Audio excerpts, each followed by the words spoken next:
সম্মানিত ভিউয়ার্স, আসসালামু আলাইকুম। আজকে আমরা জানবো মাইক্রোপ্লাস্টিক কি এবং এর ক্ষতিকর প্রভাবগুলো কি ধরনের হতে পারে।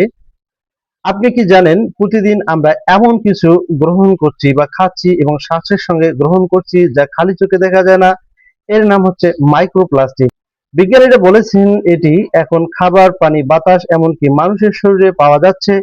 কিন্তু মাইক্রোপ্লাস্টিক আসলে কি, এটি কতটা ক্ষতিকর আর আমরা কিভাবে এর ঝুঁকি কমাতে পারি, চলুন সহজ ভাষায় জেনে নেওয়া যাক আজকের এই ভিডিওতে। প্রথমে আমরা জানবো মাইক্রোপ্লাস্টিক কি।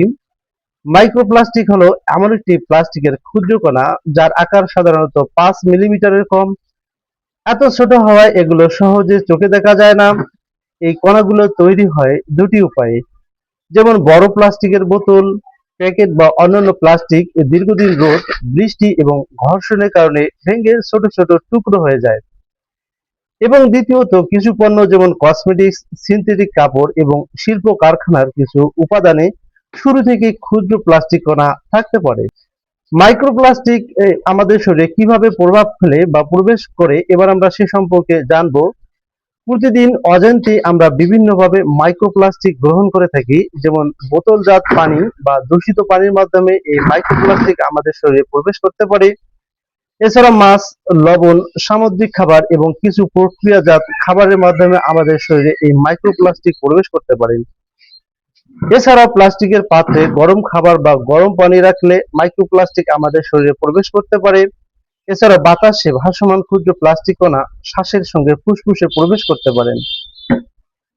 তো সম্মানিত ভিউয়ার্স, এবারে জানবো মাইক্রোপ্লাস্টিকের ক্ষতিকর প্রভাব।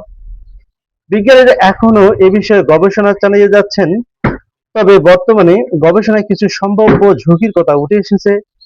মাইক্রোপ্লাস্টিক গ্রহণ করার পরে শরীরে প্রদাহ বা ইনফ্লামেশন বাড়তে পারে, অন্ত্রের স্বাভাবিক কার্যক্রমে প্রভাব ফেলতে পারে এই মাইক্রোপ্লাস্টিক। এছাড়াও কিছু প্লাস্টিকে থাকা রাসায়নিক পদার্থ হরমোনের স্বাভাবিক ভারসাম্যে প্রভাব ফেলতে পারে।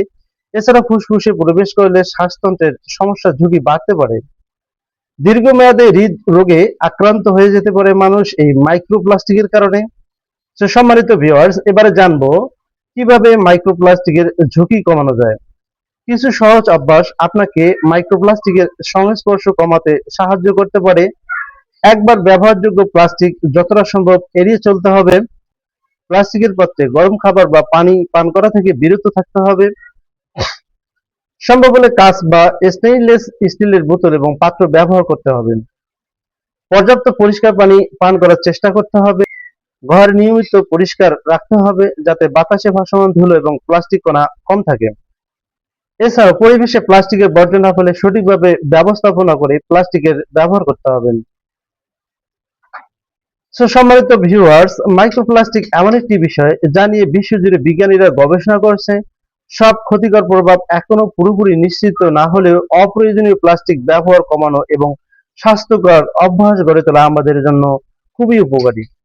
সম্মানিত ভিউয়ার্স, ভিডিওটি যদি আপনার উপকারে আসে বা ভালো লেগে থাকে তাহলে একটি লাইক দিন, বন্ধুদের সাথে শেয়ার করুন এবং স্বাস্থ্য বিষয়ক এ ধরনের আরো নির্ভরযোগ্য তথ্য পেতে আমাদের চ্যানেলটিকে সাবস্ক্রাইব করে রাখুন। আজকের মতো এখানেই বিদায় নিচ্ছি, দেখা হবে নতুন কোনো ভিডিওতে। আল্লাহ হাফেজ।